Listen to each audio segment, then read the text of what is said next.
ابن زیاد کے سامنے سر لایا گیا جناب امام علی مقام کا، چھڑی مار کے ہونٹوں پہ کہا کیا بیعت کر لیتے تو بچ جاتے. صحابی رسول کھڑے تھے، کہنے لگے بدبخت، میں نے ان ہونٹوں کو دیکھا ہے نبی صلی اللہ علیہ وسلم کو چومتے، کیسے چھڑی مار رہے. پھر یزید کے دربار میں سر لے جایا گیا، وہاں کہنے لگا قرآن کی آیت پڑھ رہا ہے، قل اللہم مالک الملک تؤتی الملک من تشاء وتنزع الملک ممن تشاء. حسین سے اللہ نے ملک اور بادشاہت چھین لی اور مجھے دے دی. اللہ اکبر. ان کو شہید کرنے والے افسوس کی تو یہی بات ہے کہ اسی نبی رحمت کی امت تھی کہ جس نے کہا کہ ہر پیغمبر کو ایک دعا ملی ہے اور جو مجھے ملی ہے وہ میں نے اپنے قیامت کے دن امت کے لیے بچا رکھی ہے. جب اللہ فیصلہ کرنے کا ٹائم پہ مجھے مقام محمود پہ کھڑا کرے گا اور اللہ فیصلہ کر رہا ہوگا، میں اس ٹائم مانگوں گا کہ اللہ میری امت کو معاف کر دے. ایسے نبی رحمت کے ساتھ، ان کے نواسوں کے ساتھ، ان کی اولاد کے ساتھ یہ کیا.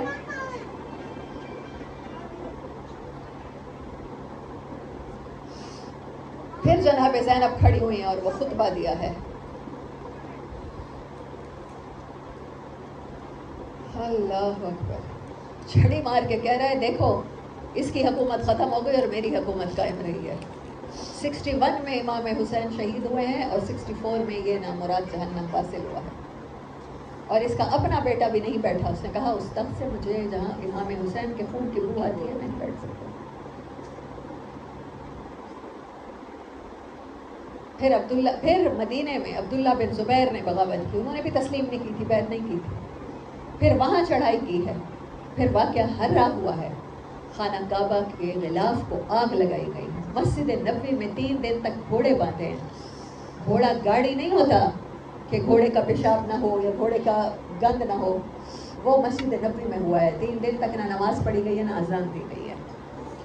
مدینے کی عورتوں کو حلال کیا. صحابیات اور طائبات 10,000 یا 1,000 بغیر نکاح کے حاملہ ہوئی ہیں. یہ یزید نے کیا ہے. یہ کارنامے نہیں بتائے جاتے. اہل سنت والجماعت کیا کرتے ہیں؟ شان معاویہ پہ لیکچر دیا کرتے ہیں. حضرت عبد الرحمن بن عوف اور حضرت خالد کی بات سے ہی پتہ چل جاتا ہے کہ کس کی کتنی شان ہے. قرآن کہتا ہے وہ لوگ جنہوں نے پہلے ہجرت کی، گھر بار چھوڑے اور جہاد کیا، وہ ان کے برابر نہیں ہو سکتے، چاہے وہ بھی ان کو درجے ملیں گے جو بعد میں آئے. جنہوں نے خوشحالی کے دنوں میں اپنی جانیں بچانے کے لیے اور مؤلفات القلوب کے لیے اسلام قبول کیا، وہ اور حضرت علی اور آپ صلی اللہ علیہ وسلم کی آل برابر ہو گئے.